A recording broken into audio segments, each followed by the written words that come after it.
Olá, seja bem-vindo, bem-vinda à nossa sexta aula de estudo do texto De Veritate de Santo Tomás de Aquino. Nós estamos comentando a primeira questão destas questões disputadas acerca da verdade. Nós estamos estudando o primeiro artigo que pergunta: Quid est veritas? O que é verdade? Bem, nós já lemos a argumentação anterior à solução ou à resposta dada por Tomás de Aquino. A discussão começa dizendo: parece que o verdadeiro é totalmente idêntico ao ente. Videtur autem quod verum, sit omnino idem quod ens. Parece, porém, que o verdadeiro seja totalmente, inteiramente o mesmo que o ente.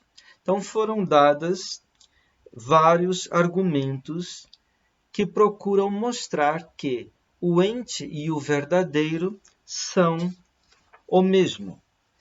Depois, nós vimos o sed contra, ou seja, um conjunto de argumentações em contrário a esta tese de que o ente e o verdadeiro são o mesmo. Bem, depois nós vimos a solução dada ou a resposta dada pelo próprio Tomás de Aquino. Nós vimos na última vez como, a partir desta articulação desta resposta, Tomás também recoloca as várias definições de verdade oferecidas pela tradição. Bem, na resposta, nós vimos como Tomás indica que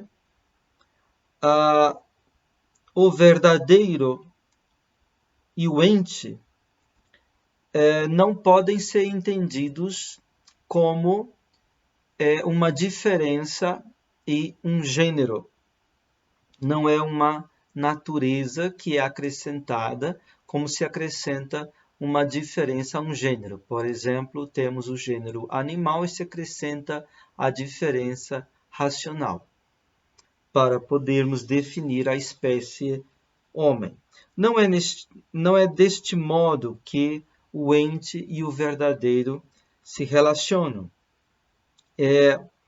Tomás, no entanto, diz que, mas se diz que algumas coisas acrescentem algo ao ente, enquanto exprimem um modo próprio do ente, não expresso pelo nome ente. Então, aqui foi dada a primeira dica, né? O verdadeiro exprime um modo próprio do ente que não está expresso pelo próprio nome ente.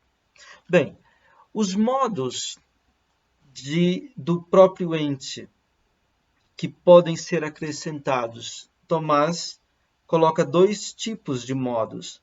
O modo especial do ente, o que implica sempre, de alguma maneira, uma restrição. Isso, então, resulta nos diversos graus de entidade dos 10 gêneros ou das categorias: substância, qualidade, quantidade, relação, etc. Bem, não é neste sentido que o verdadeiro acrescenta um modo do ente que não está expresso no nome ente. Não é um modo especial do ente, o verdadeiro, como são modos especiais os gêneros no sentido das categorias, a substância, a qualidade, a quantidade, etc. Depois, Tomás vai falar de modos gerais, não modos especiais, mas gerais, ou seja, que não restringem, mas que se estendem a todo ente. Então, esses modos especiais são chamados os transcendentais, ou as transcendências. Né? Então, nós vimos os diversos determinações dessas transcendências. Res, né? Coisa, que apresenta a essência. Depois, unum, que acrescenta a indivisibilidade. O um é o ente enquanto indivisível. Depois nós temos aliquid, que acrescenta uma divisão, né? Algo significa alguma outra coisa, uma coisa distinta de outra coisa. Depois nós temos, através da conveniência, né? Como o ente se dá a uma natureza, a alguma coisa que por sua natureza é apta a ir ao encontro de todo ente. Essa coisa, entre aspas, que é apta a ir ao encontro de todo ente é a alma. Então, Tomás retoma aquilo que diz Aristóteles, de que a alma é, de certa maneira, todas as coisas. Ou seja, ela é capaz de se abrir e de vir ao encontro de todo o ente, de todas as coisas. Mas a alma, ela tem potências cognoscitivas e potências apetitivas.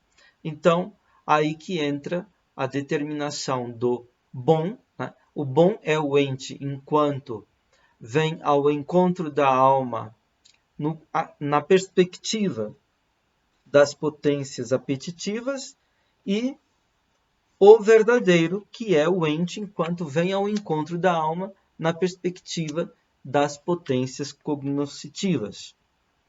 Bem, depois, então aqui Tomás chega à definição do verdadeiro. Né?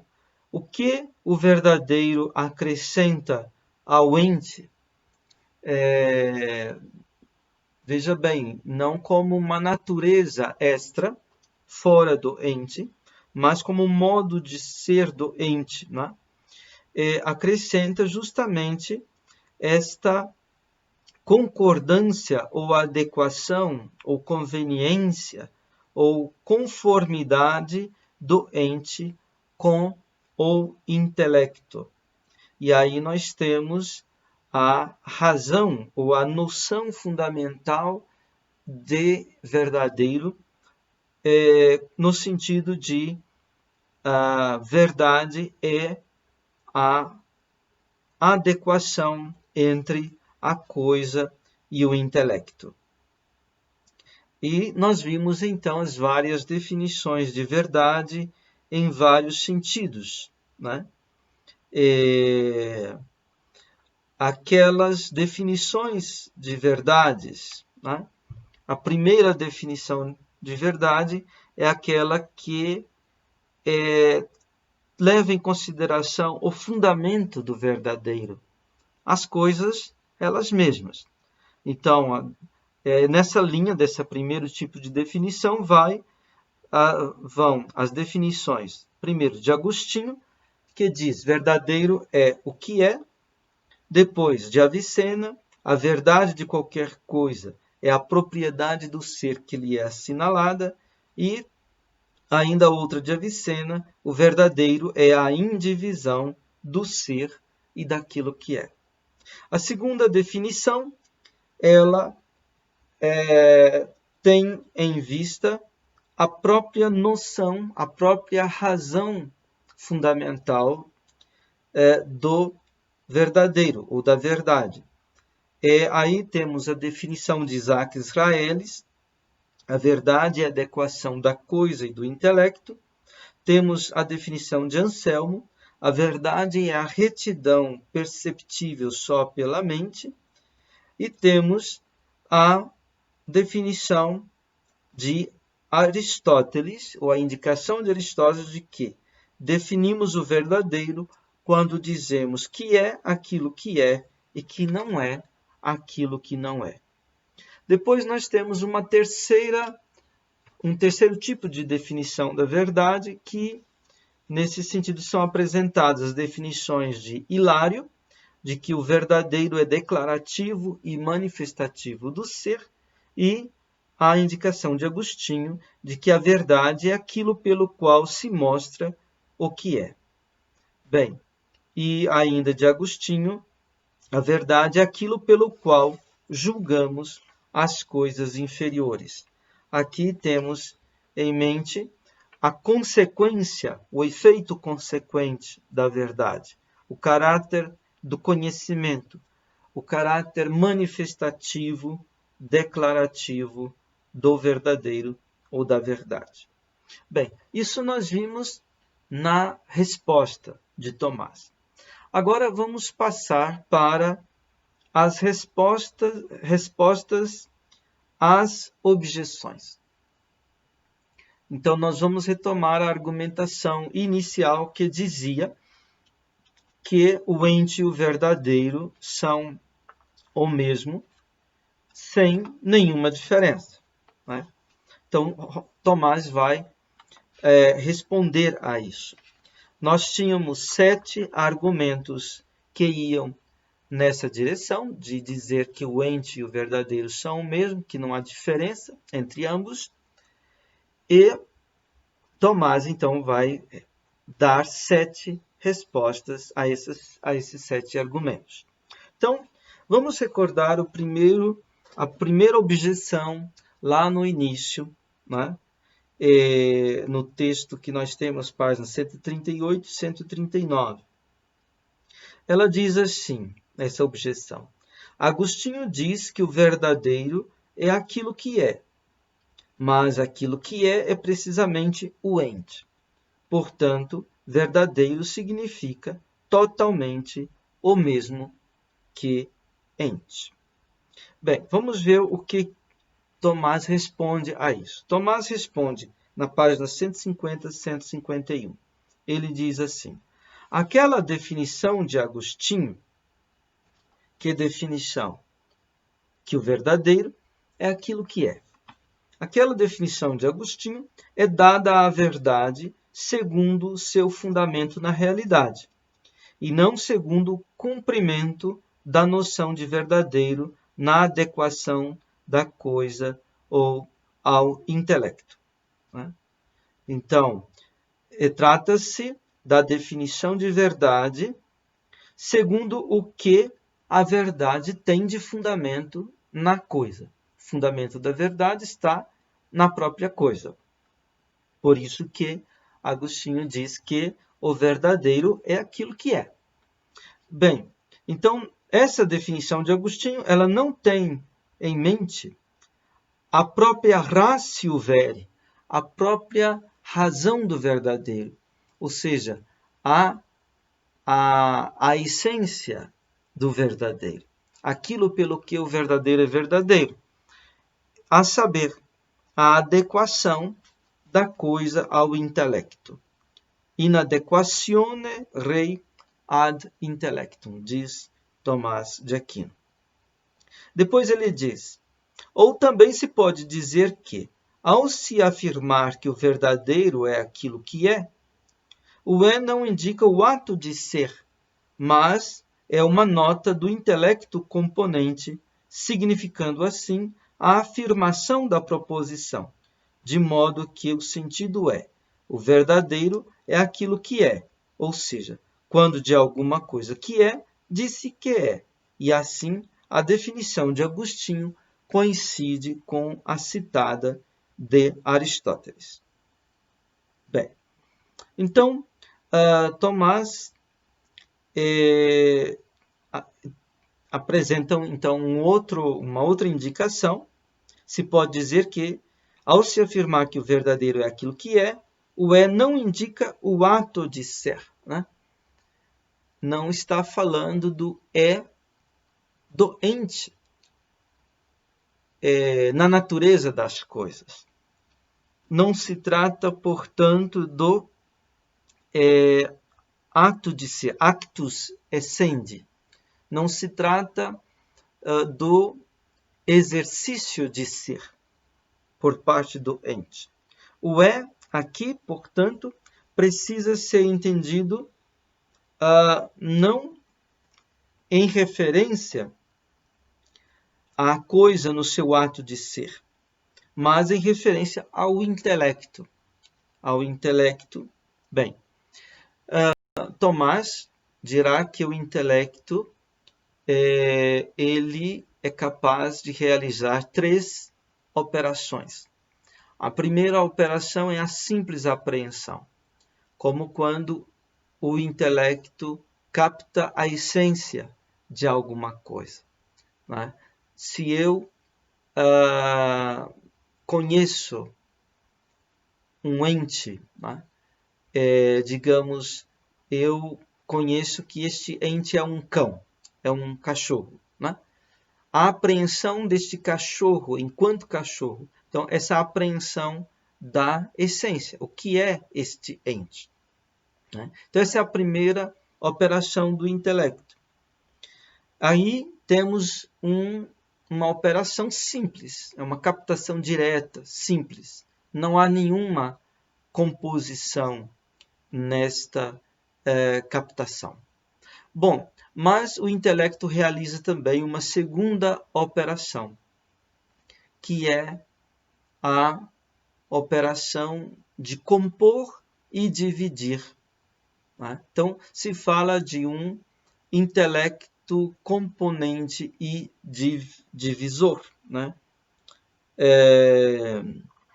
Aqui nós temos a doutrina de Aristóteles a respeito do logos apofantikos, ou seja, o discurso que exibe alguma coisa, que mostra no sentido de exibir alguma coisa. Né? Por exemplo, numa proposição, quando eu digo, por exemplo,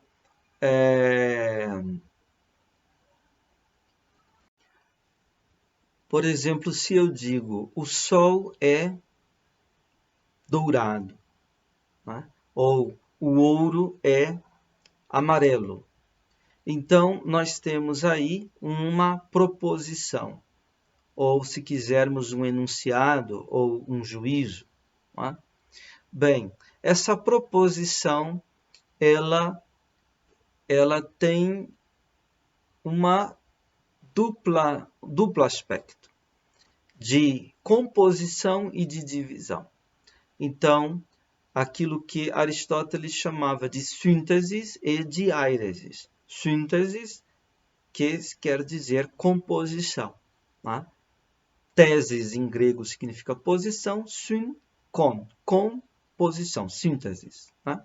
Então, nós compomos aí. Né? Ao dizer o ouro é amarelo, nós compomos o sujeito, aquilo de que se fala, né? Sobre o que se fala, melhor dizendo, o ouro, e o predicado, aquilo que é dito disso sobre o que se fala, é amarelo. Então nós temos aí uma composição, uma síntese. Temos também uma divisão, no sentido de que isto que se compõe se funde, mas não se confunde. Nós temos também, nesse todo, né, da proposição, o ouro é amarelo, nós temos uma divisão, uma separação, uma distinção entre o sujeito e o predicado. Então, nesse sentido que temos um intelecto que compõe e divide. Então, o Tomás de Aquino, ele vai interpretar a definição dada por Agostinho de que verdadeiro é aquilo que é, entendendo o nesse segundo sentido, isto é, não no sentido do ser na natureza das coisas, na realidade. o ente em primeiro sentido, que se distribui nos 10 gêneros. Mas ele entende que o ser, aqui da definição de Agostinho, está sendo colocado no sentido do ser verdadeiro de uma proposição, né? E, portanto, aqui o ser é uma nota do intelecto componente. Tá? O ser é algo que o intelecto componente dá a compreender. É uma nota nesse sentido. Algo que o intelecto que compõe faz conhecer, dá a compreender. Algo que o intelecto noticia, não é? A notícia do intelecto, por assim dizer.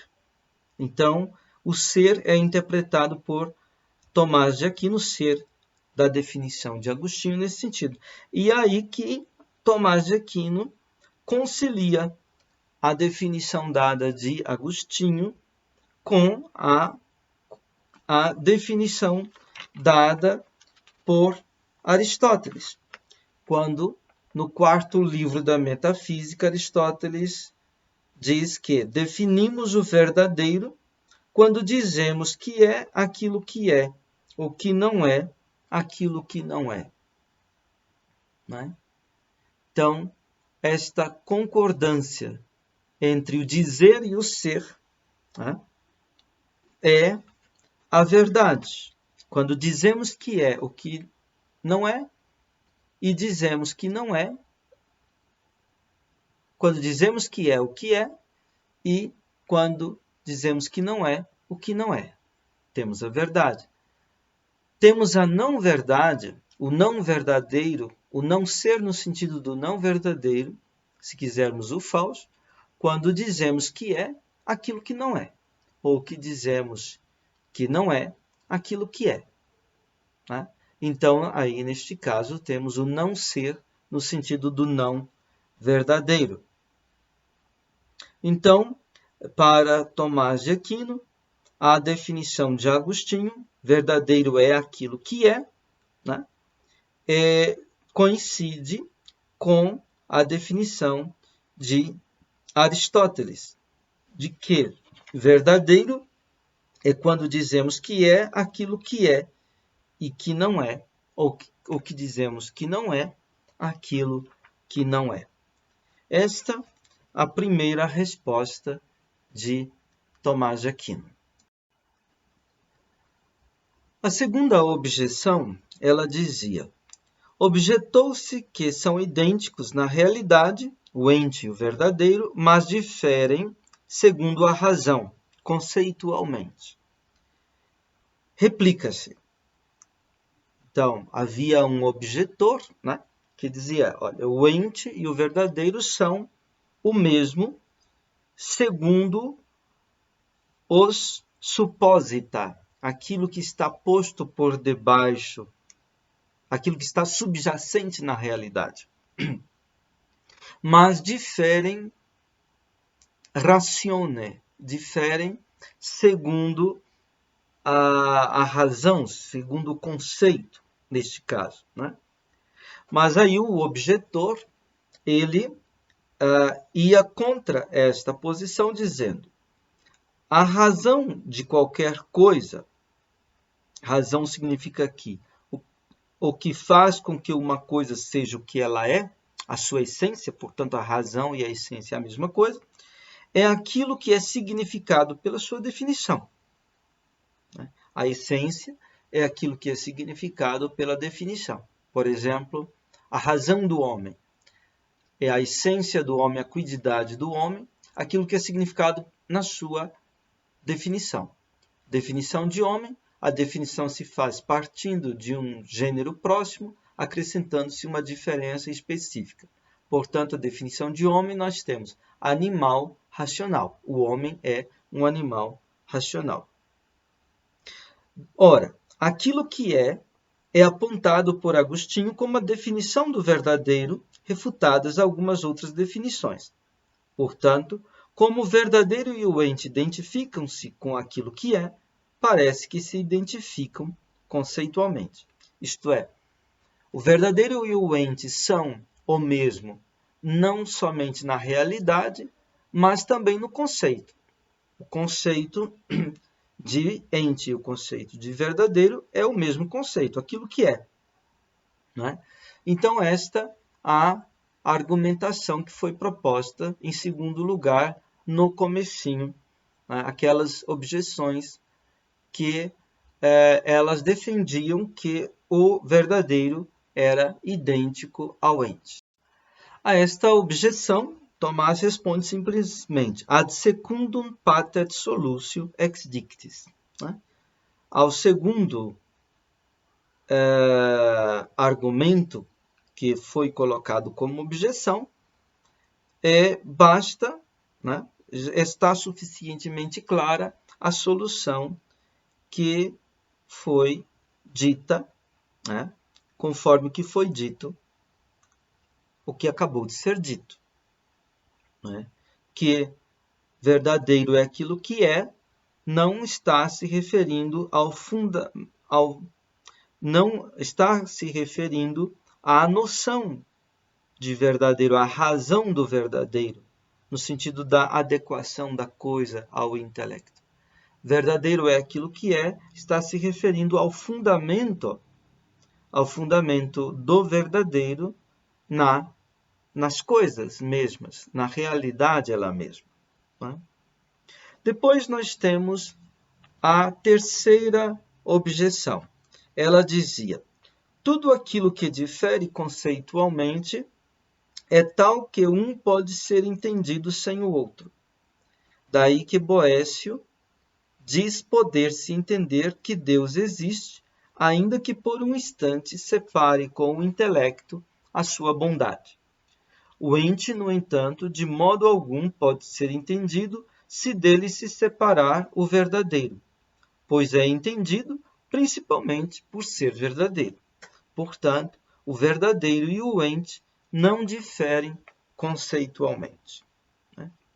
Então, esse argumento dizia: o que difere conceitualmente, segundo a razão, diferunt ratione, né, é tal que um pode ser entendido sem o outro. Né? Então, uma diferença entre o ser e a bondade de Deus haveria porque eu posso entender o ser de Deus, o seu existir, sem entender a sua bondade imediatamente. Né? Esse seria o argumento de Boécio. Agora, o objetor diz, com relação ao ente e ao verdadeiro, não. Né? Eu não posso... o ente não pode ser entendido se ele for separado do verdadeiro. Né? Porque o verdadeiro é justamente... Né? O ente é entendido justamente por ser verdadeiro. Então, não difere-se conceitualmente. Bom, vejamos a resposta de Tomás de Aquino. Ele diz: pode-se considerar de duas maneiras que uma coisa possa ser entendida sem a outra. Primeiro, no sentido de que se entende uma coisa sem entender a outra. E assim as coisas que diferem conceitualmente são tais que uma pode ser entendida sem a outra. Segundo, pode-se entender uma coisa sem a outra, no sentido de que uma coisa é entendida sem que a outra exista. E assim, o ente não pode ser entendido sem o verdadeiro, porque o ente não pode ser entendido sem que concorde ou esteja em adequação ao intelecto. Não é, contudo, necessário que alguém entenda a noção de ente, que alguém que entenda a noção de ente entenda também a noção de verdadeiro, assim como não é necessário que quem entenda o ente entenda o intelecto agente. E, todavia, sem o intelecto agente, nada se pode entender. Então, Tomás de Aquino estabelece aqui duas maneiras pelas quais uma coisa pode ser entendida, inteligida, sem a outra coisa. Então, a primeira maneira é no sentido de que se entende uma coisa sem entender a outra. Então, aí, este é o caso de coisas que se diferem segundo a razão, ou seja, conceitualmente. Né? Você pode entender uma coisa sem entender a outra. Neste sentido, Tomás de Aquino vai dizer, né? O ente e o verdadeiro se diferem, sim, segundo a razão. Né? Porque eu posso entender o ente sem entender o verdadeiro. Né? O segundo sentido, né? Pode-se entender uma coisa sem que a outra exista? Neste sentido, não. Né? Ou seja, eu não posso entender o ente sem o verdadeiro. Né? Porque o ente não pode ser entendido sem que concorde ou esteja em adequação ao intelecto, que é justamente o verdadeiro. Então,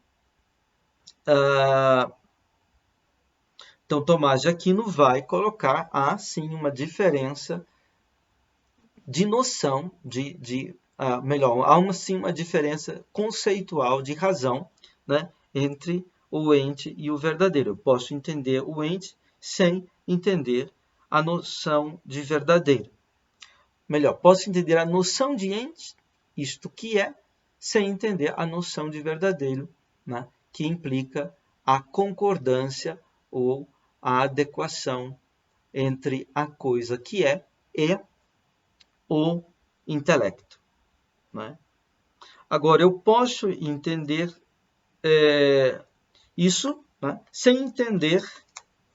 Eu posso entender o ente sem entender o intelecto agente, sem o qual não se pode entender nada. Bem,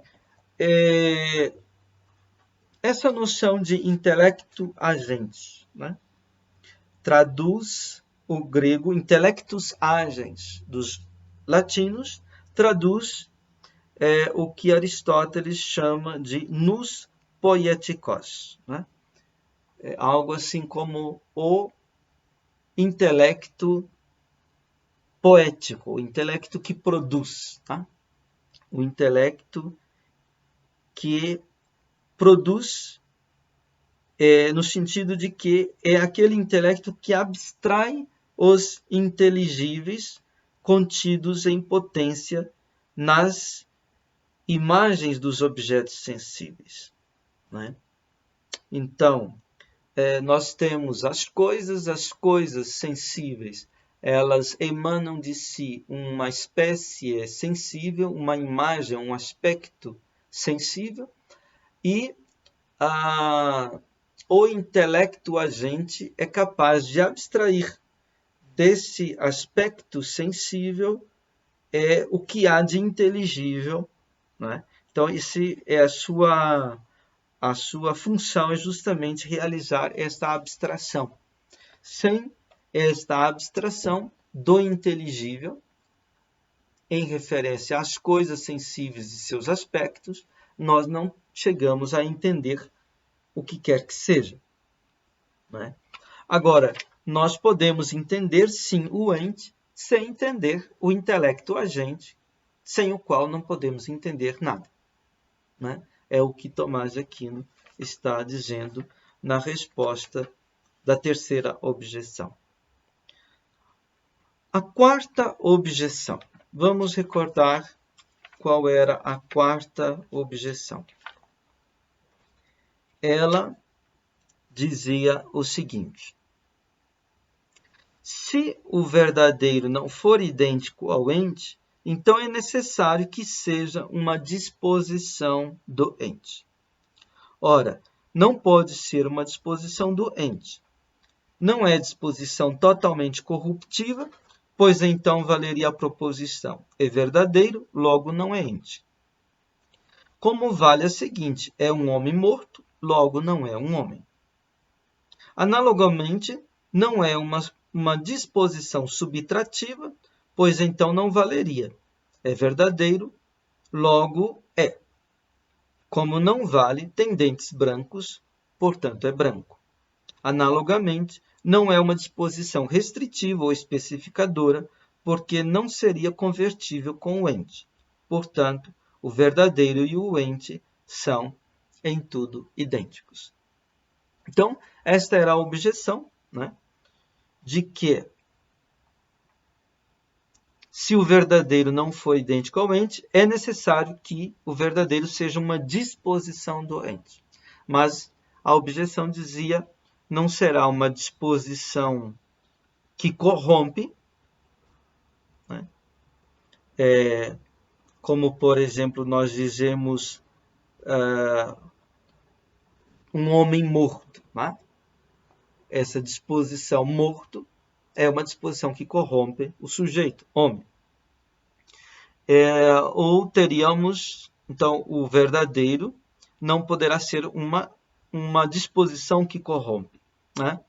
Depois não poderá ser uma disposição que subtrai, né?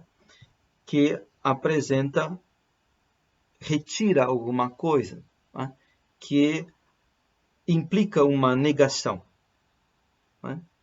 E não pode ser também uma disposição que especifica, né? Porque assim o ente e o verdadeiro não seriam conversíveis um ao outro. Bem, vamos ver a resposta de Tomás de Aquino. Ele diz assim: o verdadeiro é uma disposição do ente, não no sentido que se lhe acrescente alguma natureza, e nem como que exprimindo algum modo especial do ente, mas exprimindo algo que se encontra geralmente em todo ente, e que todavia não é expresso pelo nome ente. Daí não ser necessário que seja uma disposição corruptora, nem subtrativa e nem em parte restritiva. Então, Tomás vai responder: o verdadeiro é sim uma disposição do ente, mas não é nenhuma destas disposições, nem uma disposição que corrompe, nem uma disposição que subtrai, nem uma disposição que restringe, né, o ente. Então, que tipo de disposição é o verdadeiro para o ente?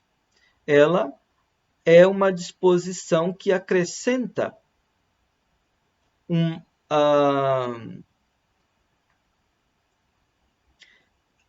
que ela não é uma disposição que acrescenta alguma natureza, nem que exprime um modo especial do ente, né? Como o caso dos 10 gêneros. Mas é uma disposição que exprime algo que se encontra geralmente em todo ente, então, portanto, é universal, né? É transcendental e universal, e que, todavia, não é expresso pelo nome ente.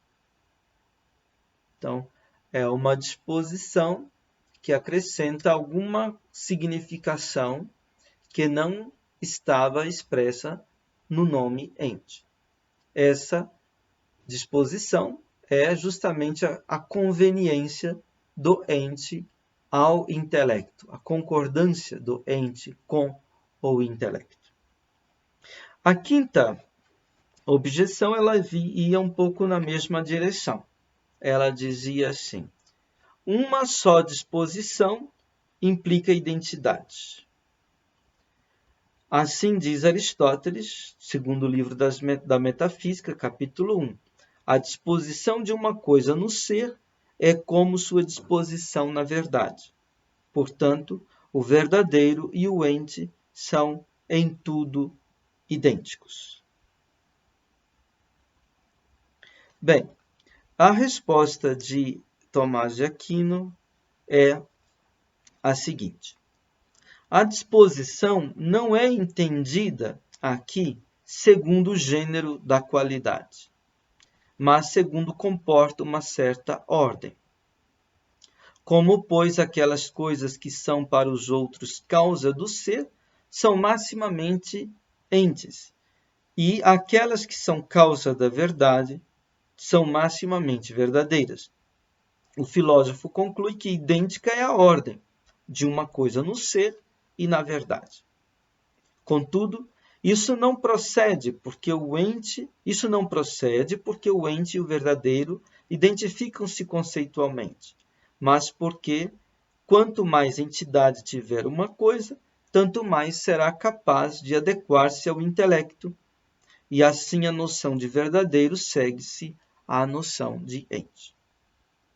Então, entre as qualidades, nós temos disposições, né? E, digamos, a disposição que, por se tornar permanente, estável, ela se torna um hábitus, isto é, uma posse do sujeito. Tá? E esse hábitus vai entrar também na qualidade, como qualidade do sujeito. Por exemplo, um sujeito fulano de tal é gramático, Prisciano, digamos, é gramático. Né? Significa a disposição, que é o conhecimento da gramática, nele se torna uma posse, um hábito, e isso se torna uma qualidade desse sujeito chamado Prisciano. Né? Agora, não é assim que o verdadeiro é uma disposição do ente, não é como uma qualidade do ente. Né? O verdadeiro não é uma qualidade do ente. Bem, é uma disposição em que sentido? No sentido de ordem. Né? A ordem.